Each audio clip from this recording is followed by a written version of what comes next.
everybody. Welcome to Guided Listening this week. I'm Jeff Antoniuk. I'm here from Jazzwire. We've got a really hip track here. This is from a Joe Henderson album, one of the more, modern, recent albums. And it features Dave Holland on the bass, John Scofield on guitar, and Al Foster on the drums. Some of my favorite players on their instruments, period. It was an album called Musings For Miles, I think. It was on the Verve record label, and it was a bunch of songs associated with Miles Davis. And so this is one called Milestones. This is old Milestones, not written by Miles, not the modal one. We've done a guided listening on that one. This is old Milestones, written by John Lewis. This is written back when Miles was in Charlie Parker's band. So this is more of a bebop tune with lots of chords going by and 2/5s and all that stuff. It's a really great performance. And we're going to get into that in a second. I do want to say that we've had a bunch of new people come into Jazzwire recently. Maybe it's because I'm cajoling you and wrinkling my brow or whatever. It's really awesome. We've got a number of classical players, some of whom have a lot of jazz experience, but they are classical players, full-on pro classical players. We have a bassoon player who's a really fine tenor sax player come in. We've got folks coming in from all over the world. Some of them have taken the free trial. Others have just jumped in because you know that the quality of Jazzwire is going to be great, and it is. So take the free trial if you have not yet. You can see what's going on. And as I always say, these lessons are me talking at you. I don't know who you are. I don't know what you know. I don't know if what I'm talking about makes sense to you or not. So it's not teaching. This isn't teaching. This is a guy talking to his iPhone in the basement. Possibly that's a little sad. But Jazzwire is us about me knowing you're playing, knowing where you're coming from. And we get to have conversations like that so that you can move ahead fast. You're wondering why you're not moving ahead quickly. It's because you don't have a coach, right? You don't have someone who knows you and what you need, because one size does not fit all. That is not how this stuff works. YouTube, there's plenty of great stuff here, but that's not how to get going if you really want to get going. I'll see you inside Jazzwire. So let's listen to this tune.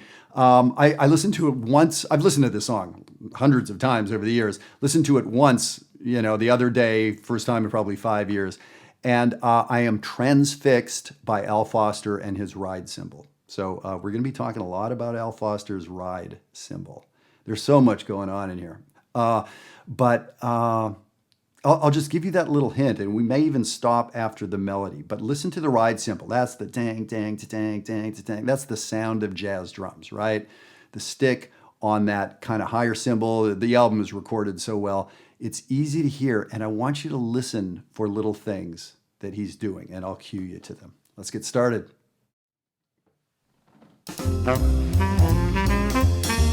So you can hear that ride cymbal. Do you hear how he's playing rhythms with Joe Henderson from the melody? Right there.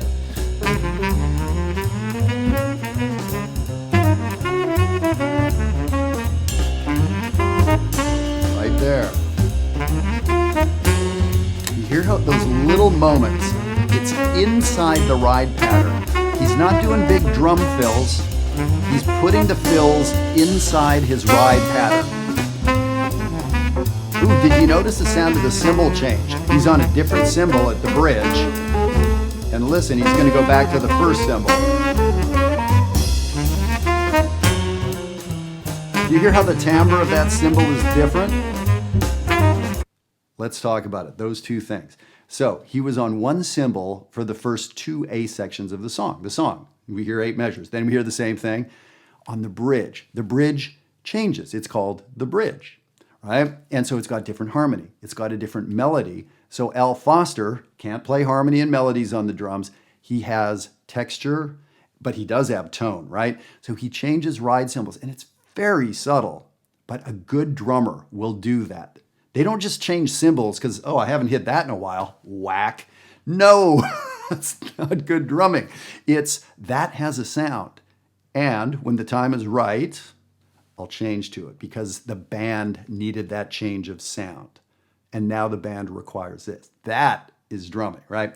So So we hear Al Foster catching, we would say he's catching moments of the melody inside the drums. Now, a lot of drummers, we have the ride cymbal, that's what's going on, dang, dang, dang, that's the sound of the band, and they'll stop and they'll do all sorts of fancy fills. And in the meantime, the momentum is gone, the energy is gone, the sound of the band changed because the ride cymbal's gone. So Al Foster is so great at keeping the ride cymbal going and having interesting things happening inside the job of the ride cymbal propelling. So he's propelling and he's commenting at the same time. A lot of especially novice drummers will be propelling, and then they'll stop the propulsion and they'll do something that's interesting, and we get either or. It's either propulsive and not interesting at all, or it's interesting and the bottom just fell out and this sucks. How about we do them together? Stay on the ride cymbal. So that's a big deal. So we've got some tonal stuff to listen to and how Al Foster is commenting on the melody with the cymbal. Let's take it from the beginning. So this is the intro to the tune. Al Foster knows his melody as well as anybody in the band. Hear that?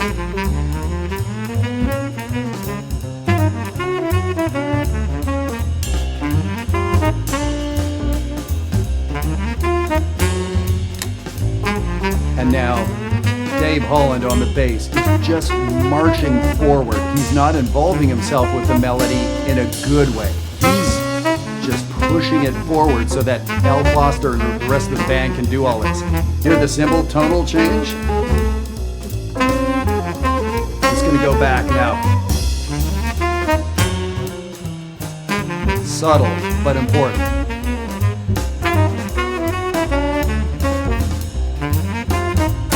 There we go. Joe solo.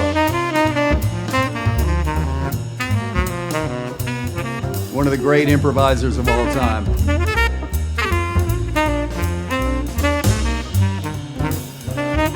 And Joe really mixes between like great swinging eighth notes and then lots of flurries. That's a Joe thing, these kind of quick arpeggios and flurries of notes. And I love rhythm sections that don't get excited with him too quickly, because Joe does all these amazing flourishes, and it would be easy for the rhythm section to get enamored with that and to forget their job. Dave Holland's having fun playing with Joe Henderson, but he knows his job. Same with Al. Al's still on that cymbal, right? Lovely little quote there. You hear all those flourishes, those fast bits of notes?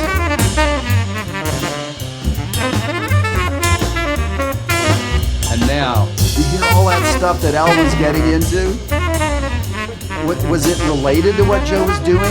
I almost feel like Al was commenting on what Joe was doing, arguing with him, disagreeing. But man, what a cool energy that had.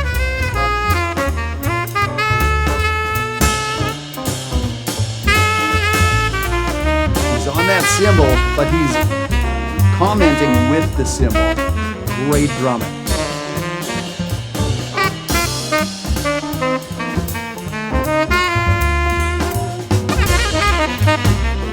So Al is getting busier, right? So he's kicking Joe. Joe's swinging for the fences now, and Al's like, yeah, man, I got you. It wouldn't make sense for Al to not be involved. Was he playing like this on the melody? Hell no. Was he playing like this on the first chorus of Joe's solo? Hell no. He knows. He's built, right? The way he's playing the drums is entirely different than the first two choruses.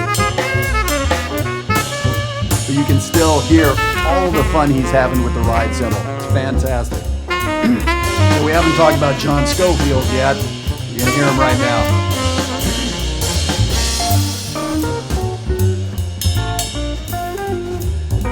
That unmistakable guitar tone.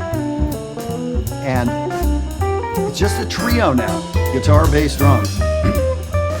And so he's playing single lines, but he's catching all these harmonies with himself. Single lines.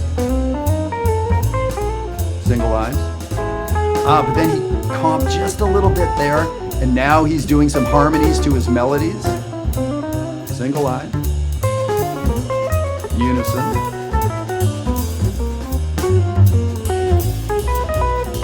unison, unison,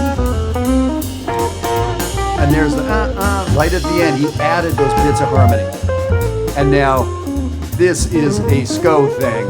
I'm not a guitarist, but he loves playing those wide intervals of sevenths, major sevenths, flat nines that have a crunch to them. And then he adds a bend to just make it really nasty sounding. Big part of his sound. Octaves there.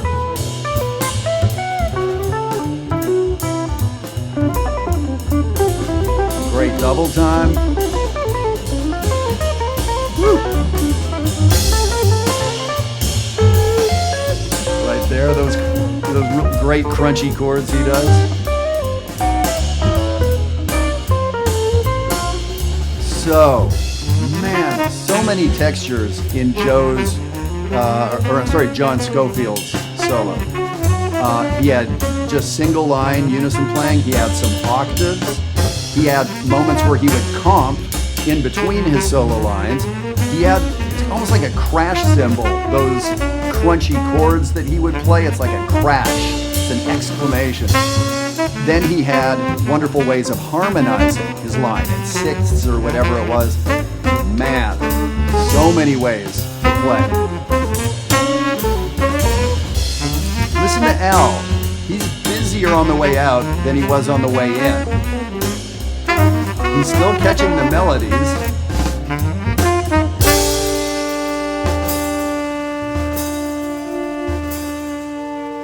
Cool little moment with the bass and the hi-hat right at the end. Wow. So it was interesting if you went back to the beginning and heard how Al Foster was playing behind the melody at the beginning, and then at the very end, exact same melody, how he was playing then. He was definitely busier at the end. And I guess that makes sense. I mean, everybody's emotions were up. They had just had Joe Henderson and John Scofield play the crap out of their instruments.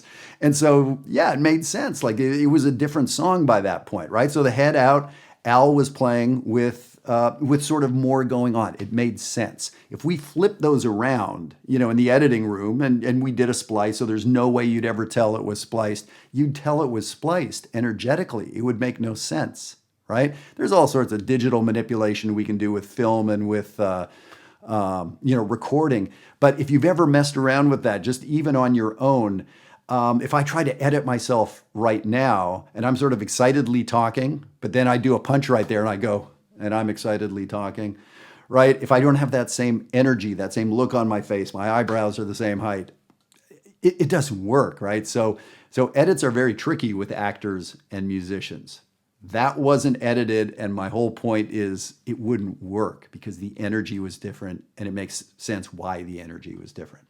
So we talked a whole lot about Al Foster there and some insights into great jazz drumming. Now, do great jazz drummers only ever do their embellishments on the ride cymbal and never elsewhere? Well, no, of course not. There's always those sorts of drum fills, but different drummers do it differently.